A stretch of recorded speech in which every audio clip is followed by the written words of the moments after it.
Hello, and welcome to the Thinking Jew podcast, where we dive deep into Torah and Judaism to uncover its hidden beauty. Come join us as we take a closer look and breathe new life into traditional Jewish ideas. And now, here's your host, Rabbi Moshe Siegel. Hello and welcome to episode 53. Today I want to cover the Laws of Chanukah, which is coming up next week, and in the following weeks we'll go deeper into the philosophy and Kabbalah behind Chanukah. Let's start the laws with probably the most famous of all, lighting the Chanukah candles. First, regarding the menorah itself, it can be made out of any material. However, like by all mitzvahs, there's a concept of beautifying it, which is why you'll see people with fancy silver menorahs, and if you're able to afford it, it's definitely a praiseworthy investment. However, again, technically a menorah is valid made out of any material. Now, when choosing a menorah, the main thing to keep in mind is that all 8 spots that will hold the candles or the oil, they're all in one straight line and at the same height. And the additional spot for the shamish is not in line with these 8. The reason for this is to make it clear to anyone looking at your menorah how many flames are lit, and thereby they'll know which night of Hanukkah it is. A menorah of varying heights and levels doesn't display clearly which night it is and is therefore invalid. I just mentioned that we place the shamish at a different height or in a different line than the other candles, and that's because the shamish, which literally means the assistant, serves a completely different purpose. Whereas the candles, like we mentioned, represent which night of Hanukkah it is, the shamish has 2 other roles. First, it's used to light the other candles. Since a candle that's being used for the actual mitzvah shouldn't be used to light a different candle, we instead designate a non-mitzvah candle and use that to light all of the Hanukkah candles. That's the first reason for the shamish. So to display that the shamish isn't being lit for the purpose of the mitzvah, we put it in a different line than the actual Hanukkah candles. Secondly, Jewish law prohibits benefiting from the light of the Hanukkah candles. Therefore, if, for example, you're in a dark room and you want to read, you're not allowed to use the light from the menorah to read by it. The rabbis therefore said you should light a shamish, an additional candle, so if you walk into the room and it's dark, you'll benefit from the light of the shamish, which isn't actually part of the mitzvah, thereby avoiding using the light of the actual Hanukkah candles. That's the basic laws of the menorah itself, and I'll attach a few pictures in the episode details to clarify kosher and non-kosher menorah structures. Now let's discuss the wicks and the oil. It's ideal to use olive oil for your menorah, as this was the oil that miraculously lasted for 8 days in the Hanukkah story. However, Jewish law doesn't require that, and any oil or candle that will burn for the necessary amount of time is valid for Hanukkah candles. So what is that amount of time that they need to last for? There needs to be enough fuel to last for a half an hour after nightfall. So if you're lighting at nightfall or later, it only needs to last a half an hour, which is roughly how long the standard wax Hanukkah candles last for. Where this becomes problematic is on Friday. Since we can't light a candle on Shabbos, we need to light earlier in the day before we accept Shabbos. However, as we mentioned, the candles need to last until at least a half an hour after nightfall. So the standard wax Hanukkah candles won't work to fulfill your mitzvah when lighting on Friday, or any other day theoretically if you were lighting early for some reason. Therefore, if you're using oil, just make sure you put in enough oil that it'll last long enough till it gets to a half an hour after nightfall. And if you're using candles, you should buy longer lasting candles for Friday night in order that it should be able to burn the necessary amount of time. Now on every night, when is the optimal time to light Hanukkah candles? The best time to light Hanukkah candles is at nightfall, which for Hanukkah lighting we consider 20 minutes after sunset. And again, as mentioned, it should last for at least a half an hour after that. So if you didn't light at that time, you can continue and light any time during the night as long as someone other than yourself is around to see it, either in your house or on the street. So if you get home from work late, there's no problem with your family waiting until you return in order to light together as a family. However, if you're getting home very, very late and no one's going to be awake in your house anymore, that can be a problem. If someone could be awake or you can wake someone up without complication, that's great. If not, as long as there are still people walking around outside on the streets that can see it, that's also okay. If that's also not a possibility and you're getting home very late, you should ideally have someone in your house be your agent and light for you on your behalf earlier in order that these candles fulfill their function of publicizing the miracle in the eyes of others. If you have any more specific questions about lighting, you can always feel free to reach out to me directly. So who lights the Hanukkah candles? Standard Ashkenazi custom is for every member of the house to light, both male and female. The only exception is generally the wife does not light, as she's considered a single unit with her husband and fulfills the mitzvah with her husband's lighting. Where in your house should you light the menorah? So the main reason we light the menorah, as we mentioned, is because of Persume Nisa, which means to publicize the miracle that Hashem did for us. And therefore, the rabbis instituted that you should light your menorah in a place that will maximize its exposure. In ancient times, and even in modern-day Israel, many people light right outside their front door, so everyone who passes by can see it. Nowadays in America, and basically everywhere outside of Israel, the custom is to light inside your house. However, you should place the menorah by an outside-facing window where people walking by can see it. If you have multiple windows to choose from, it should ideally be lit by the one with the greatest public exposure. So again, unlike on Shabbos, where we light candles by where we eat to enhance our meal, on Hanukkah you should not light candles by your dining room table, rather by an outside-facing window to maximize the publicity of the Hanukkah miracle. Okay, so now we have a valid menorah, valid fuel, we know where we're placing the menorah. How do we do the actual lighting? So as you probably know, we light 1 candle on the first night, 2 on the second night, and continue until we light 8 candles on the 8th night.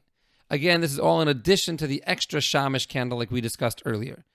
Interestingly, there's a difference in halacha, in Jewish law, in the way that we prepare the candles or oil and the way we light them. This is a little bit clearer with a visual, so I'll attach a short video in the episode details in case you're more of a visual learner.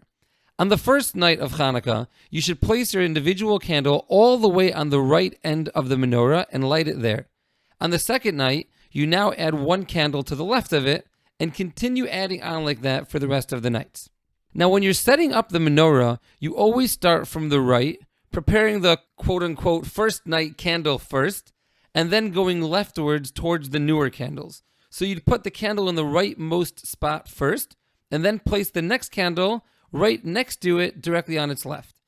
However, when you light the menorah, you begin with the newest one first, which will be the leftmost candle, and then light each one in order, ending on the right with the first night's candle. So basically, when you're setting up the menorah, you prepare it from right to left, and when you're lighting it, you light it from left to right.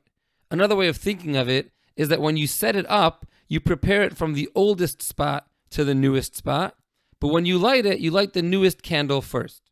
The process of lighting itself is you should first light the shamash candle, and then while you're holding that candle, you make the blessings. After you complete the blessings, you light the actual Hanukkah candles. Again, starting with the newest candle on the left first, going towards the oldest on the right.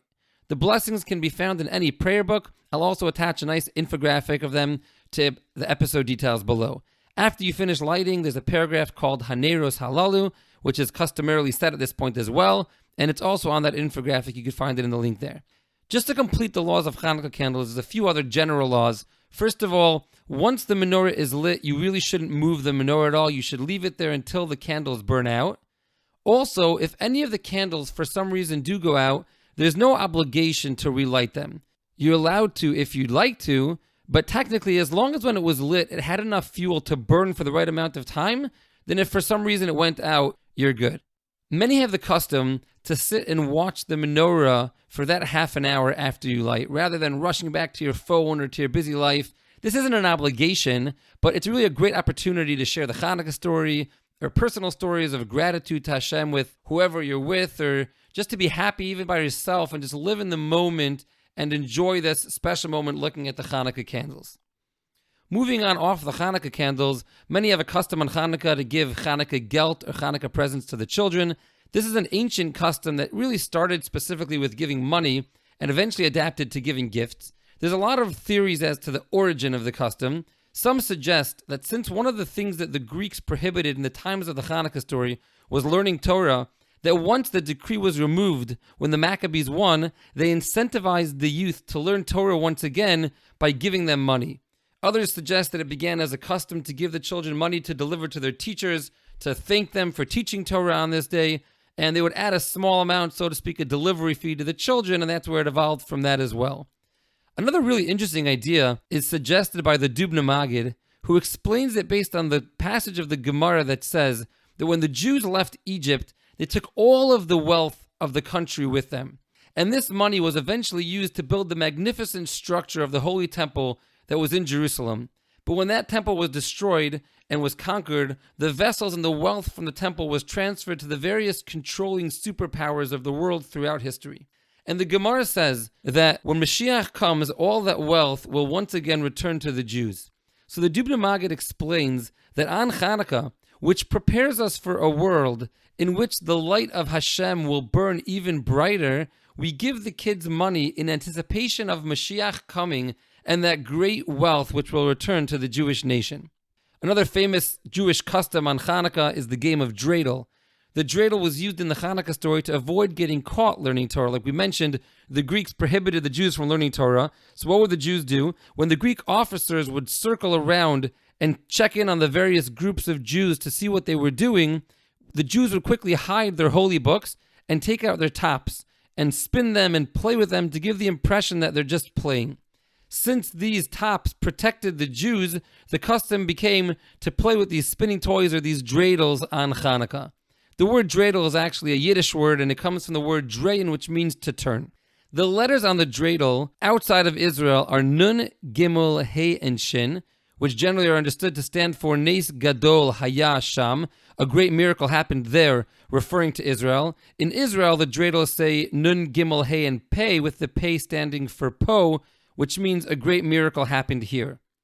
I saw a beautiful explanation from a sefer called Neros Shmona that gives an alternative suggestion of what these four letters, Nun, Gimel, He, and Shin, stand for.